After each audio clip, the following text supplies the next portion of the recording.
Hi, hello. Welcome to the episode of Isaiah's Newsstand. It's your host, Isaiah Edwards. The date is November the 18th, 2023. Hopefully this episode finds you well, in good spirits, and high hopes. As for me, I'm doing pretty good. I will say, randomly, my throat's a little sore. I don't know if that's because of the season or if I'm getting sick. Who fucking knows? I'll keep you posted. But yeah, I mean, usually it's just been so hot and cold lately that this is kind of common for me to just have like throat issues because like I just get so phlegmed out, so mucused out at night, and I'm just like, blah, and then I have to deal with the damage for the day. But yeah, overall, we've been good. I did some overtime work in my job today, and then came home and just been chilling. So that's been nice. Figured I go ahead and get an episode in, talk about some news real quick. So let me go ahead. Actually, I'm just going to go ahead and get into it. I don't even need the startup today. Fuck it. Let's start off actually where, we talked about this yesterday, but this is another big update. So I figured we'd just go ahead and cover it. From CBS News, Cassie Ventura reaches settlement in lawsuit alleging abuse, rape by ex-boyfriend Sean Diddy Combs. So naturally, trigger warning. Domestic abuse, all that. Singer cannot talk already. Singer Cassandra Ventura, who performs under the name Cassie, has reached a settlement just one day after bringing a federal lawsuit in New York against musician and entrepreneur Sean Diddy Combs, in which she accused him of rape and physical abuse during their relationship. Her attorney confirmed in a statement. I've decided to resolve this matter amicably on terms that I have some level of control.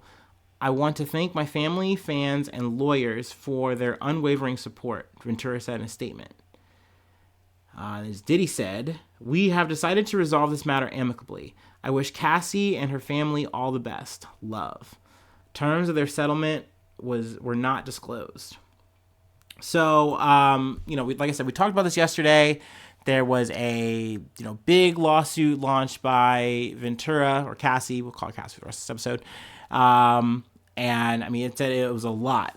For essentially like the 10 years or so they had dated, it was physical abuse. There was rape. She said that she was, passed out by to male prostitutes by Diddy. And then after their relationship, like I said, then he raped her, all this kind of stuff. So it was very, very graphic, very bad shit. And so it's very crazy that a day later, essentially, he's saying, hey, fine, we'll go ahead and actually squash this.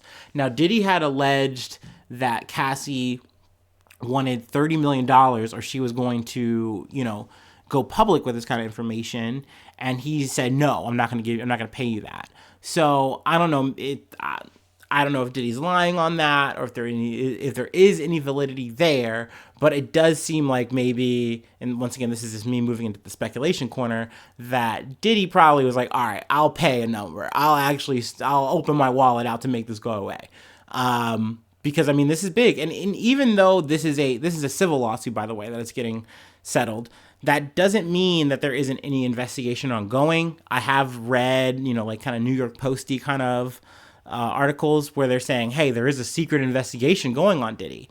Also, we talked about in the last episode that another ex of Diddy has come out and said, yeah, I was an ex right after Cassie. He was constantly comparing me to her, constantly negging me, but then also not just emotional abuse, but also it was physical to a point where he was stomping on her stomach. So I mean, who knows where this is gonna go? What's the next chapter here? But I did feel like this was really relevant, so I wanted to go ahead and cover it. We can go ahead and move on to the next beat. From the Associated Press. Shooter kills security guard before being fatally shot at New Hampshire Psychiatric Hospital. A shooter killed a security guard in the lobby of New Hampshire State Psychiatric Hospital on Friday before being fatally shot by a state trooper, officials said. The shooting happened around 3:30 p.m. at New Hampshire Hospital and was contained to the front lobby of 185 of the 185-bed facility. State Police Colonel Mark Hall said at a news conference. He said CPR was performed on the victim, who later died at Concord Hospital. Authorities identified the victim Friday night as Bradley Haas, 63 years old, a State Department security officer who was working at the front lobby entrance. Haas lived in Franklin, a small town about 20 miles or 32 kilometers from Concord. He worked as a police officer for 28 years and rose to become police chief, according to a statement from the State Attorney General's office. All patients and at the psychiatric hospital were safe, and the state trooper who killed the shooter was not wounded, according to authorities. They don't have a motive. They also, at least as of this article, haven't released the name of the shooter. But yeah, I mean, obviously it's very unfortunate. So, definitely, condolences to Haas, his family, all that. But yeah, I mean, it's a shame that yet again we have another shooting to cover and talk about. And it's also a shame that it's like, man, like you almost have to add like, at least it wasn't as bad as like that Maine shooting where like 18 people fucking died. But it's like, it's just so constant. And it's just like, you're almost like, I feel like as the average American, you're almost numb to it, desensitized to it. But that being said, it's obviously very relevant and it's something that I wanted to cover. And, there is that. If there is any updates, I'll definitely keep you posted. But the rest of these are actually updates from trials, stories we covered in the past. So I wanted to kind of give a rundown on that. From Cycling News, 90-year sentence handed to Caitlin Armstrong for murder of Mariah Wilson. Caitlin Armstrong, 35 years old, was sentenced on Friday to 90 years in prison and a $10,000 fine for the murder of Anna Mariah or Mo Wilson. A jury of her peers in Travis County delivered a guilty verdict on Thursday in the 9-day trial at Blackwell Thurman Criminal Justice Center in Austin, Texas. Yeah, it took them less than 3 hours to deliberate and return a guilty verdict for murder. I think it took them maybe 3.5 or so to give her the sentence of 90 years. She was facing up to 99. Now, Wilson, I believe, was dating Colin Strickland.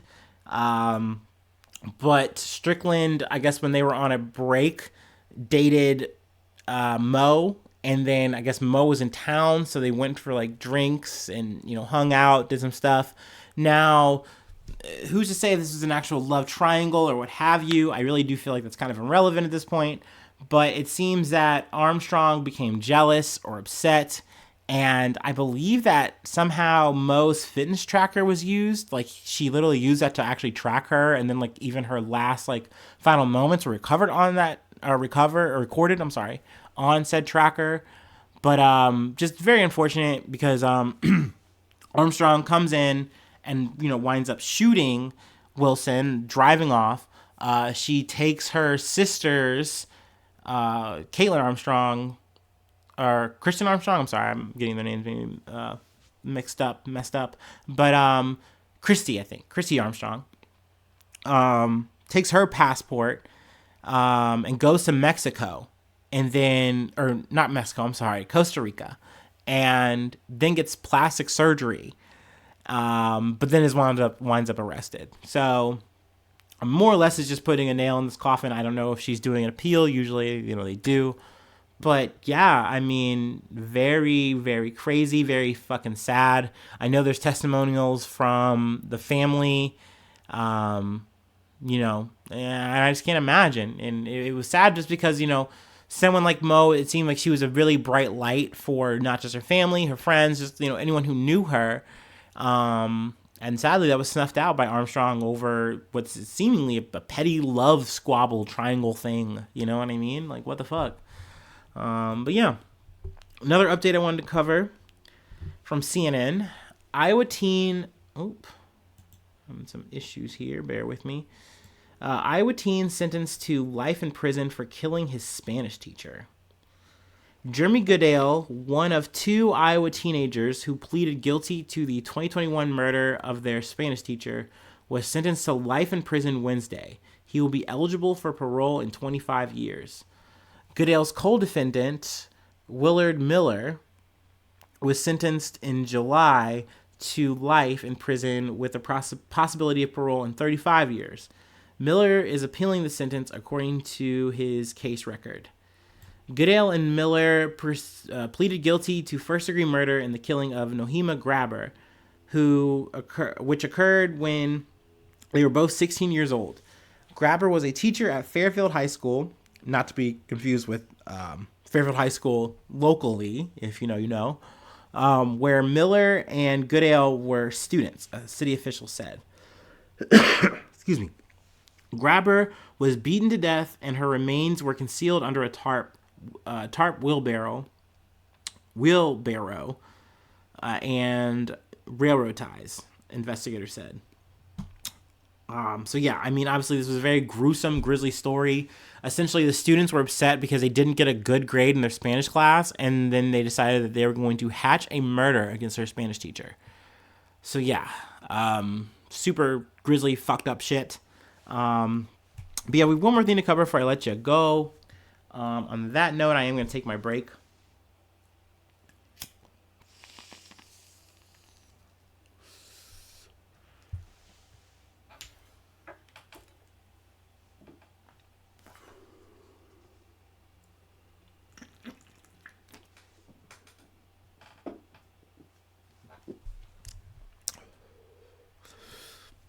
Ooh.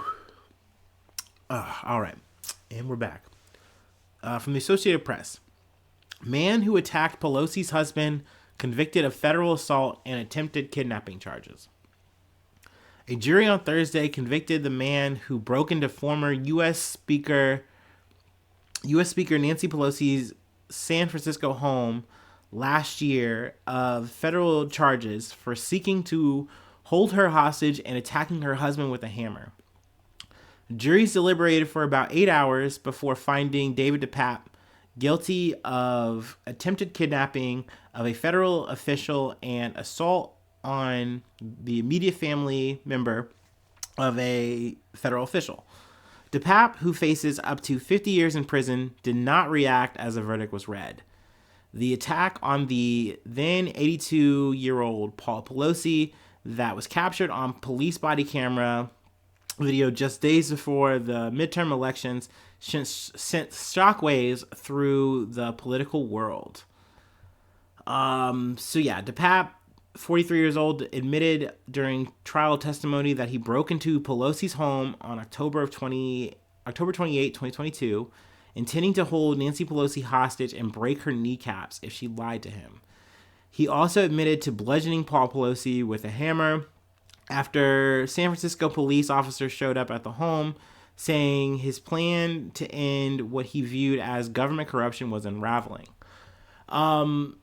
Yeah, I mean, at the end of this, they say that, yeah, he apologizes, and he's like, yeah, at the end of the day, Paul Pelosi wasn't my target. I was planning on hitting, like, Tom Hanks and these other political people and shit. I'm like, man, like, I don't see how this sorry is helping you, brother. Like, at the end of the day, this guy was just QAnon to the core. He believed all these kind of bullshit theories. He believed Trump was right.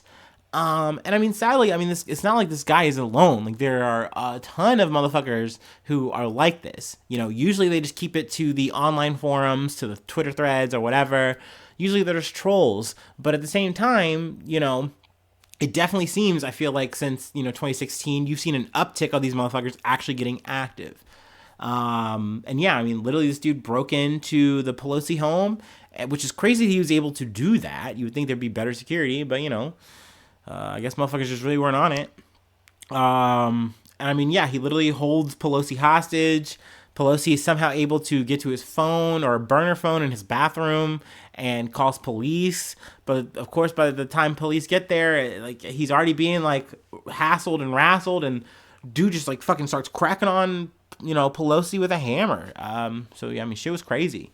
I feel like DePape's defense was trying to be like, well, he was just a misguided guy. Like, he was just really into these conspiracy theories. But it's like, Yeah, but I mean, at the end of the day, this dude took the shit to the streets. And I feel like when you take it there, that's taking it beyond the free speech expression zone. Like, I don't agree with a ton of you motherfuckers, but I get why you guys are allowed to say the crazy, foul, fucking morbid shit that y'all say. Fine, whatever. But like, once you guys actually weaponize that shit, that's when it's like, it's definitely a step too fucking far, right? You know what I mean?